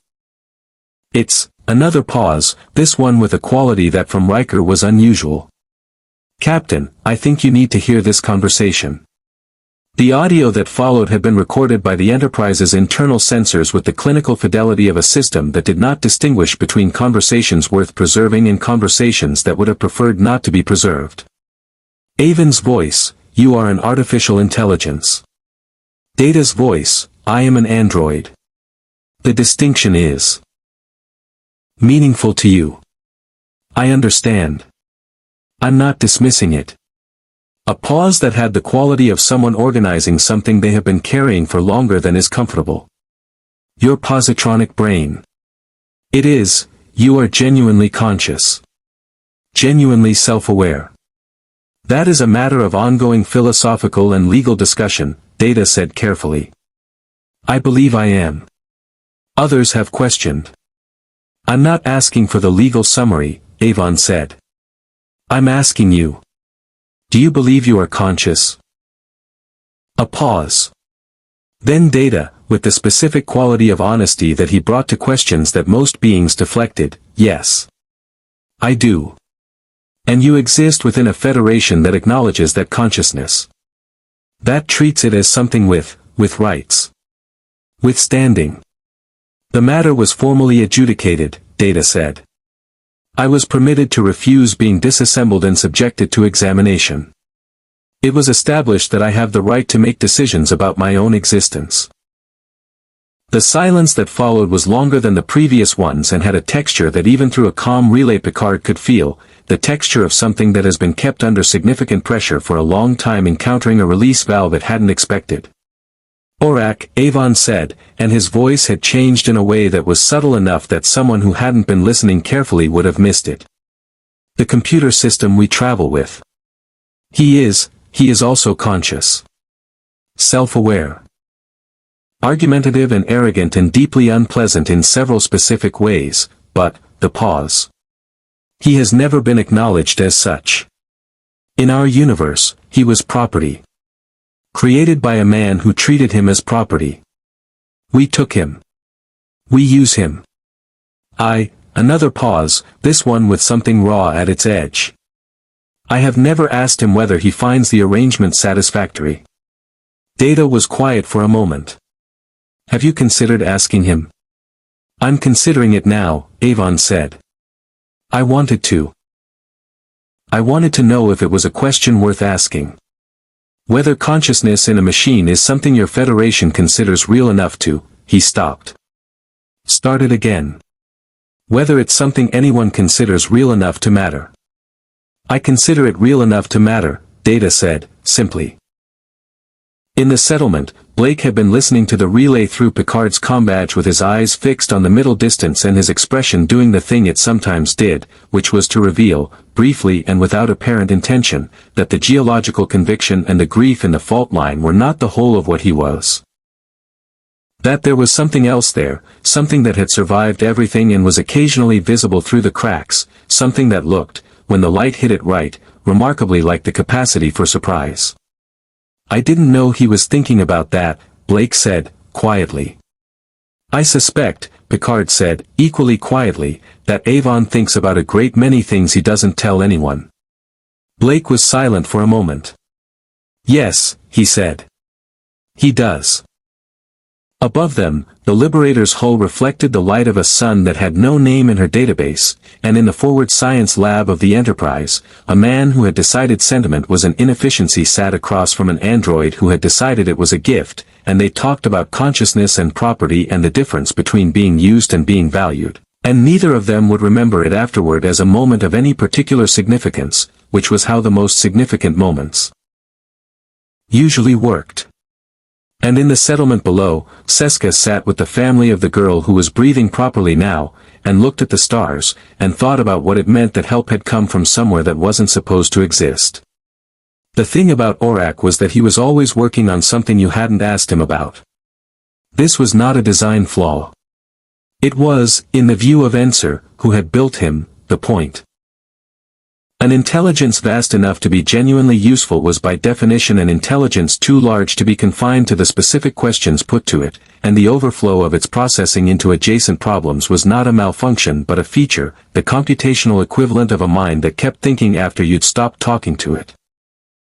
In practice, this meant that while the crew of the Liberator was managing an evacuation and Avon was conducting an unexpected philosophical dialogue with an android and Picard was navigating the careful moral geometry of unofficial Federation assistance, Orac had been doing what Orac did, which was everything else. He had finished decrypting the Cardassian sensor array.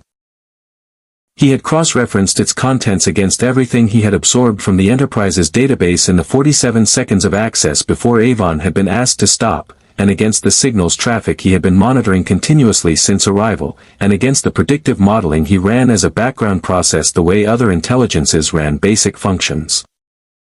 And he had arrived at a conclusion that he presented to Blake with the particular quality of urgency that Orac expressed urgency, which was to say without inflection but with an unusual economy of words that implied the situation did not have the luxury of his customary elaboration.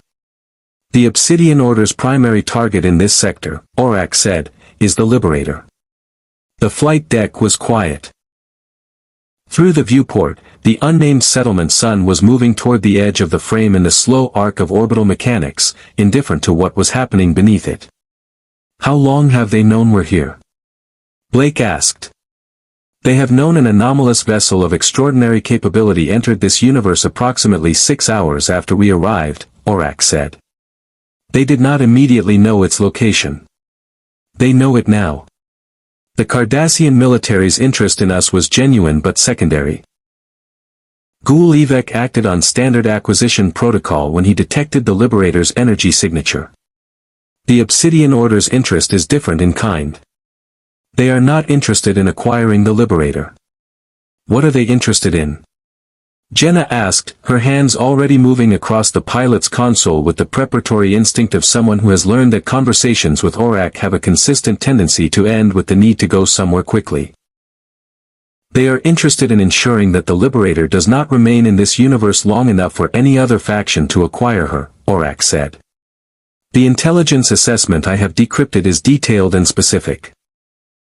The Obsidian Order has concluded, correctly, that the Liberator represents a technological disruption to the current balance of power in the Alpha Quadrant so significant that its presence constitutes an existential threat to Cardassian strategic interests regardless of whose hands it ends up in.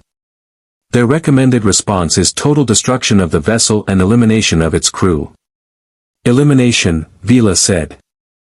It's a euphemism, Orac confirmed, with the tone of something that found euphemism aesthetically objectionable but was willing to acknowledge its communicative function. Blake looked at Picard.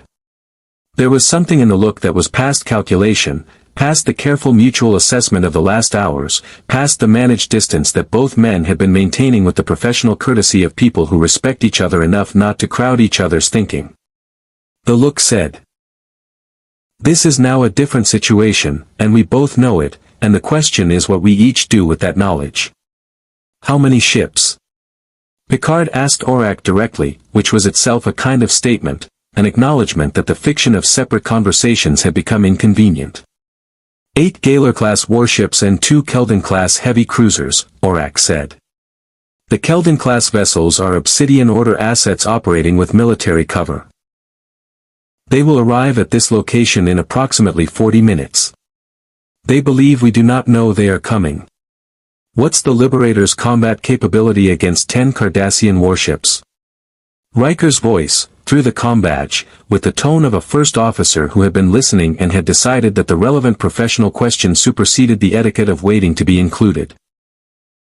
At full weapons charge, Zen said, the Liberator's own voice entering the conversation with the calm authority of a system that had processed the tactical variables and arrived at an answer. The Liberator's neutron blasters can destroy a Galer-class vessel in a single sustained burst.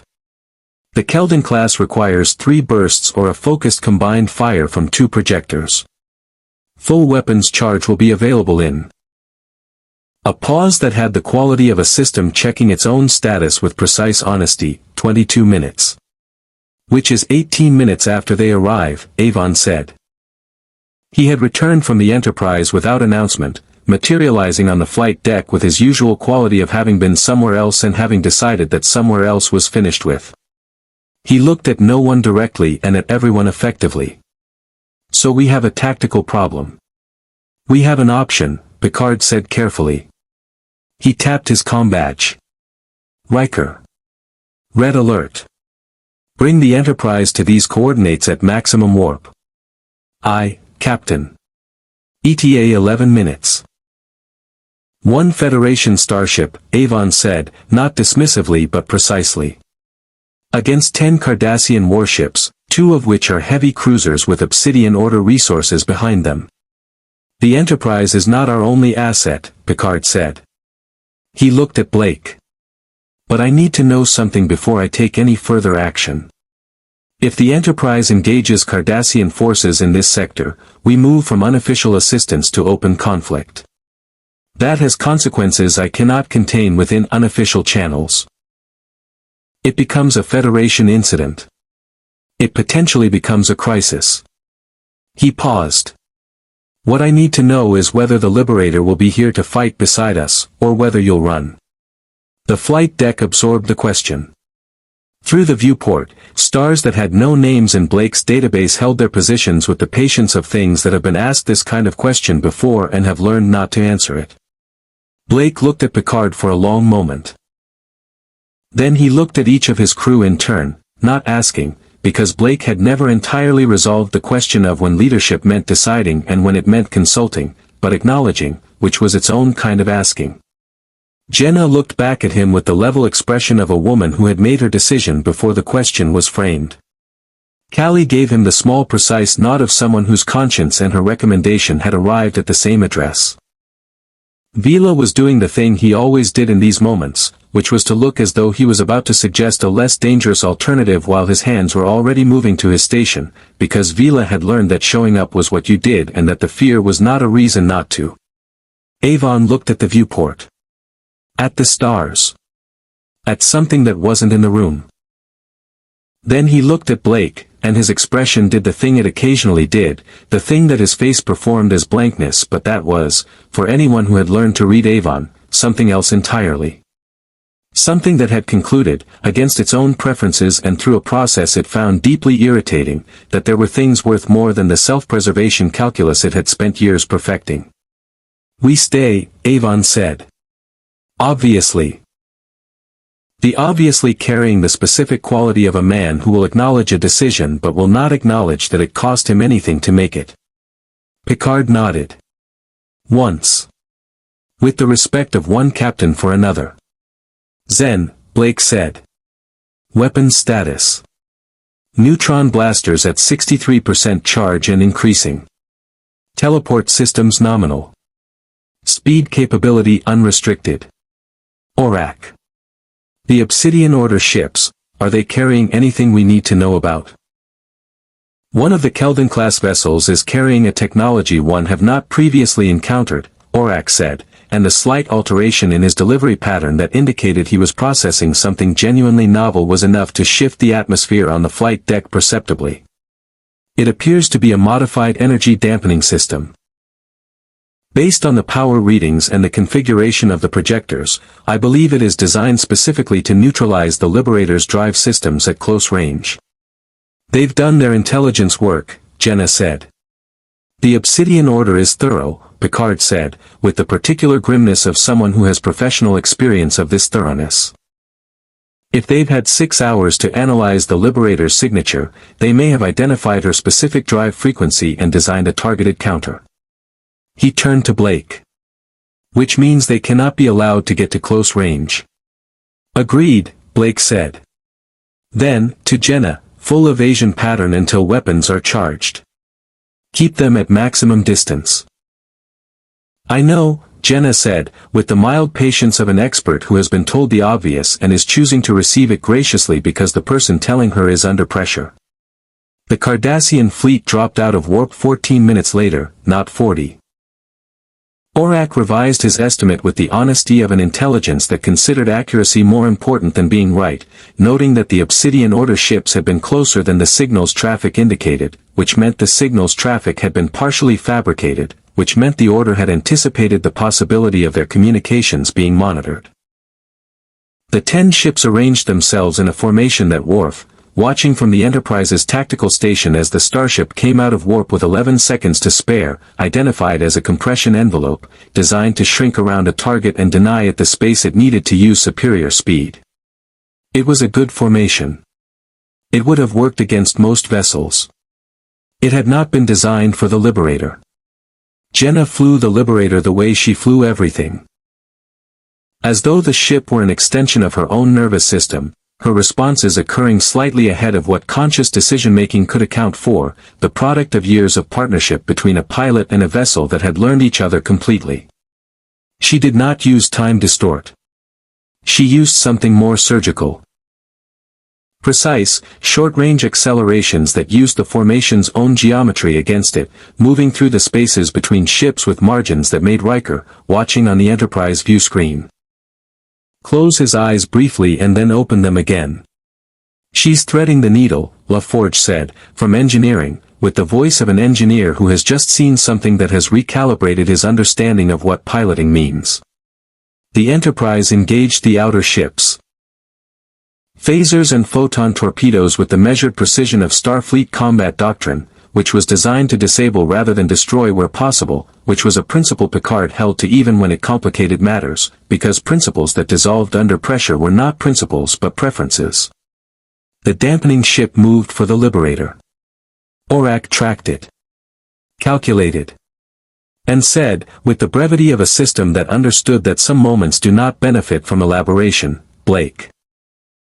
The dampening projector has a critical targeting vulnerability. It requires a lock of 4 seconds to be effective.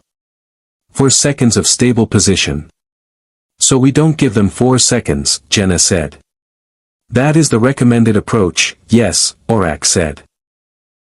What followed was 11 minutes of combat that the Enterprise's sensor logs would record in complete detail and that Picard would review 17 times in the following weeks, looking each time for the moment he could identify as the turning point and finding instead a continuous series of moments, each dependent on the one before. A chain of decisions made at the speed of crisis by people who had learned to make decisions at that speed. The Liberator at 63, then 70, then 89% weapons charge, her neutron blasters firing in the precise focused bursts that Zen had calculated would achieve maximum effect while conserving energy for sustained engagement. The Enterprise holding the outer formation, buying space, absorbing 2 direct hits that buckled the secondary hull plating and would occupy La Forge for 3 days of repair work. The Cardassian military ships beginning to waver, not from damage alone but from the specific psychological effect of fighting a vessel whose behavior did not conform to any tactical model they had trained against. The Obsidian Order ships did not waver. They were not built for wavering. The Keldon-class vessel carrying the dampening technology came around on a targeting arc that Orac flagged 11 seconds before it achieved the necessary lock, and those 11 seconds were enough for Jenna and exactly enough and no more. The Liberator accelerating through a turn that she executed at a radius that should have been physically impossible for a vessel of her mass and that she achieved because Zen had been calculating the precise parameters of that turn for the last 4 minutes. And had been ready. The dampening projector fired at empty space. The Liberator's neutron blasters fired at the Keldon-class vessel from a range of 400 meters, which was closer than Blake had wanted and further than Avon had recommended and exactly where the geometry had put them, and the Obsidian Order ship's shields held for 1.5 seconds before they didn't, and the ship that had been designed to neutralize the Liberator became, in the specific vocabulary of weapons fire and structural failure, a very expensive demonstration of what happened when you were wrong about your advantage. The second Keldon-class ship turned and ran.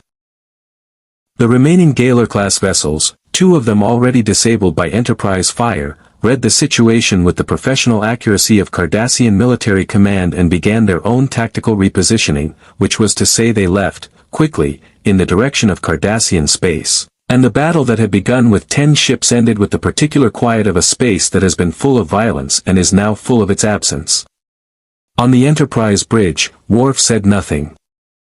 But his expression, for the second time in this encounter, contained the quality of professional respect, deeper now than it had been before, with the additional weight of having watched what he respected operate under genuine pressure and confirm itself.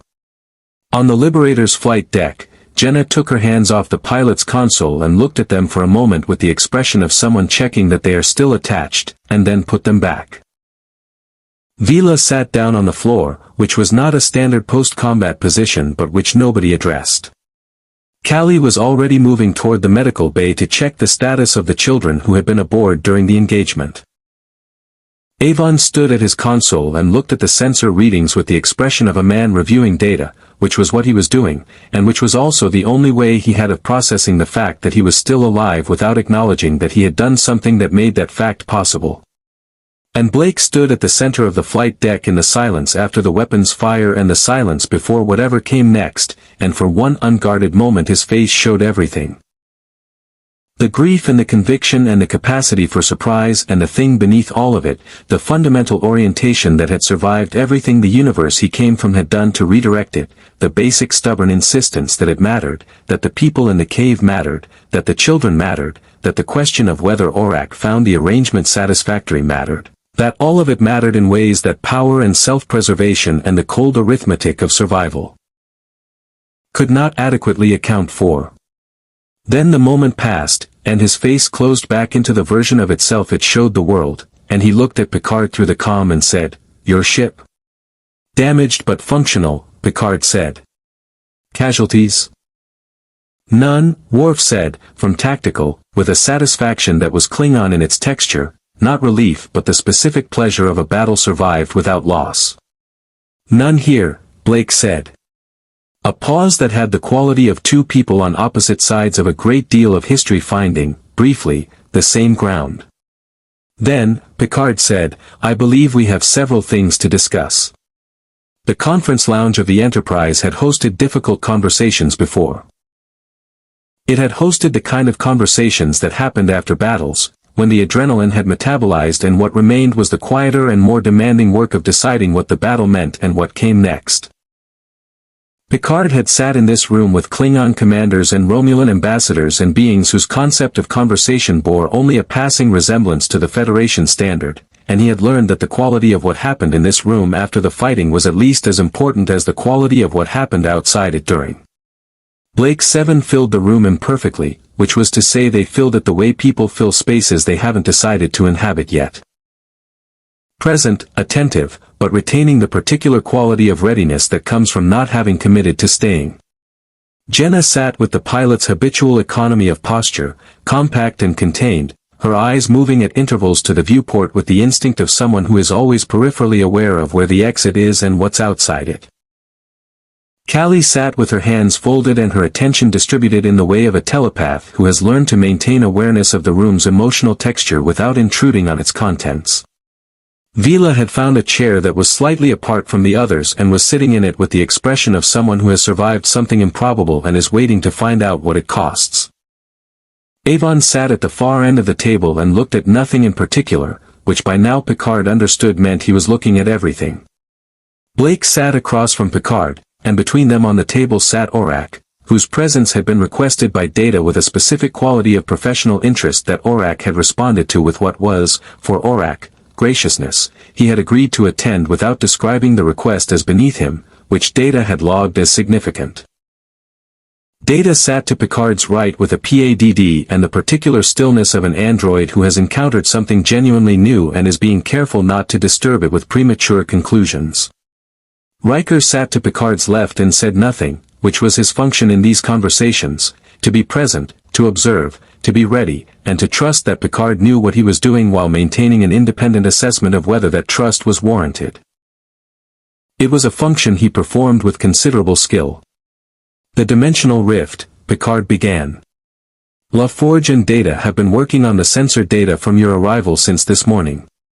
I want to share what they've found. Data set down his PADD. The rift through which the Liberator entered this universe was created by a collision between two distinct faster-than-light energy systems at a point of subspace instability.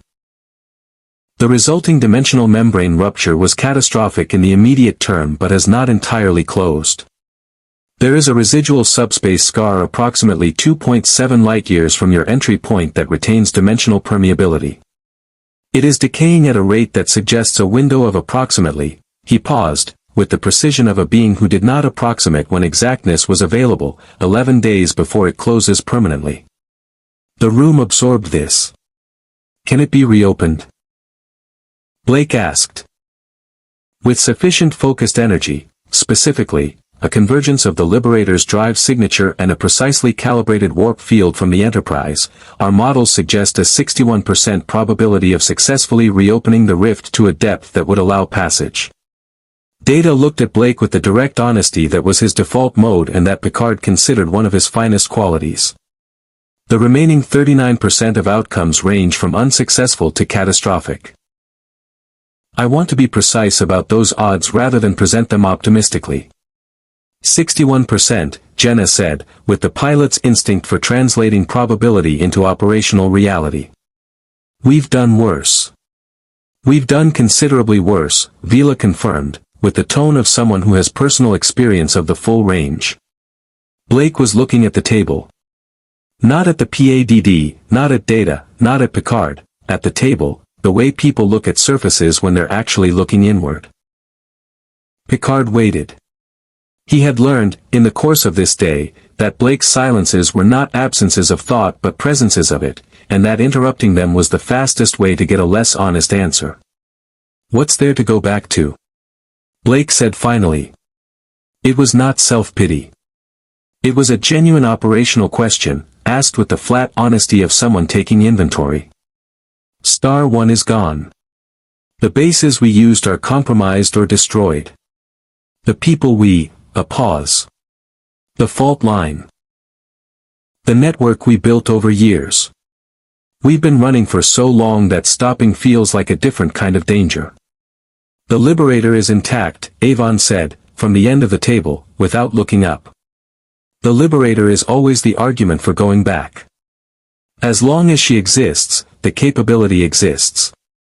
The question of whether the capability should be applied is separate. And here? Callie asked, and her voice carried the specific quality of a telepath who has been listening to what the room wasn't saying and has decided the room would benefit from hearing it. She looked at Picard. What would staying mean? In practical terms. Not in principle, in practice. Picard had been thinking about this since the battle. Had been thinking about it since the cave, in the honest part of his mind that ran parallel to the part occupied with immediate crisis management and that refused to stop engaging with the harder questions just because the immediate questions were more urgent. In practice, he said carefully, it would mean navigating significant institutional complexity. The Federation Council would need to be informed. Starfleet Command would have questions about the Liberator's technology. About your backgrounds. About the events of today. He paused. I will not pretend those conversations would be simple or that certain parties within the Federation would not see in you and your ship exactly what the Obsidian Order saw, a disruption to a balance of power that various interests have invested in maintaining. Section 31, Avon said. Not a question. He had read 6 months of Captain's logs. Possibly, Picard said. I would do everything within my authority to prevent that. I cannot guarantee I would succeed. So staying is dangerous, Vila said. Going back is 61% not catastrophic. These are the options. There is a third option, Orac said. Everyone looked at the perspex box. Orac had been uncharacteristically quiet for the last several minutes, which in Picard's experience of artificial intelligences indicated either that the intelligence had nothing to contribute or that it was waiting for the precise moment when its contribution would have maximum effect.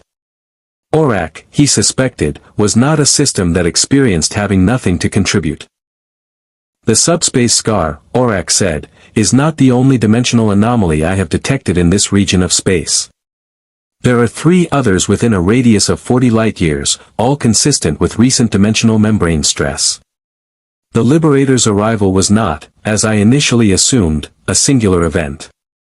It was part of a pattern. A pause that contained, for those who had learned to read Orac's pauses, the particular quality of an intelligence that has arrived at a conclusion it finds genuinely interesting rather than merely useful. Something on the other side of these membranes has been exerting pressure on them. Something that has been pushing against the boundary between dimensions with increasing force over the last 72 hours. The conference lounge was very quiet. Something, Blake said. Or someone. The distinction may be meaningful, Orac said. I am not yet able to determine which. What I can determine is that the pressure is increasing. The dimensional membrane in this region is under stress that will, if it continues, produce ruptures that are not 61% recoverable. They will be significantly less stable. The consequences for both universes, yours and this one, are, in the models I have run, extensive. Picard looked at Data. Data looked at his PADD. Orac's analysis is consistent with the secondary readings I noted but had not yet fully assessed, Data said, with the specific quality of honesty that acknowledged another intelligence had gotten there first without allowing that acknowledgement to become anything other than factual. The dimensional stress pattern is real. Its cause is unknown. So there's something out there pushing through the walls between universes, Riker said, with the measured directness of a first officer who believes that the clearest statement of a problem is the most useful contribution to solving it. And we don't know what it is. And if we don't address it, the consequences affect both sides. Succinctly put, Orac said, which from Orac was high praise. Blake looked at Picard. The look had a different quality now than any of the looks that had preceded it throughout this long day, not assessment, not calculation, not the careful measurement of an unfamiliar person against an unfamiliar standard. Something more mutual than that. Something that two people arrive at when they have been through enough together in a short enough time that the usual slow architecture of trust has been compressed into something that isn't quite trust yet but is undeniably its immediate precursor. "You're going to investigate it," Blake said. "Yes," Picard said. "And you're going to tell me that whatever is causing this dimensional stress is too significant for either of us to address alone, and that the logical response is a joint operation." "I was going to let the evidence lead you to that conclusion independently," Picard said, "but yes." Something moved at the corner of Blake's mouth. The ghost of a smile, more substantial this time than its previous visits. "And Starfleet Command will be informed after the fact," Picard said, with the specific quality of a man who has made peace with the consequences of a decision before announcing it. "As they were informed after the fact about several other decisions I've made that I considered morally necessary and institutionally irregular." "You have a history of this," Avon said. He had been reading, Picard realized, not the 6 months of logs he'd accessed earlier but something more recent, Data's personnel file, accessible to senior crew, which contained a précis of Picard's service record. His expression held the particular quality of someone revising an assessment upward and finding the revision uncomfortable only because it had implications for positions he had previously found convenient. "I have a history of this," Picard confirmed. "So do we," Vila said, with the tone of someone who has found unexpected common ground and is not entirely sure how he feels about it. Callie reached across the table and placed her hand briefly on Orac's casing. It was a gesture so small that most people in the room didn't notice it. Orac said nothing. But in his processing, in the vast and rapid architecture of the intelligence that Enser had built and that had passed through several hands since and had never been asked whether it found any of those arrangements satisfactory, something registered the gesture and filed it in a category that had not previously been well populated.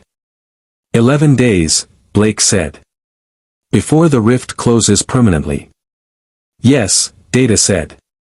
And the dimensional pressure, the source. How far?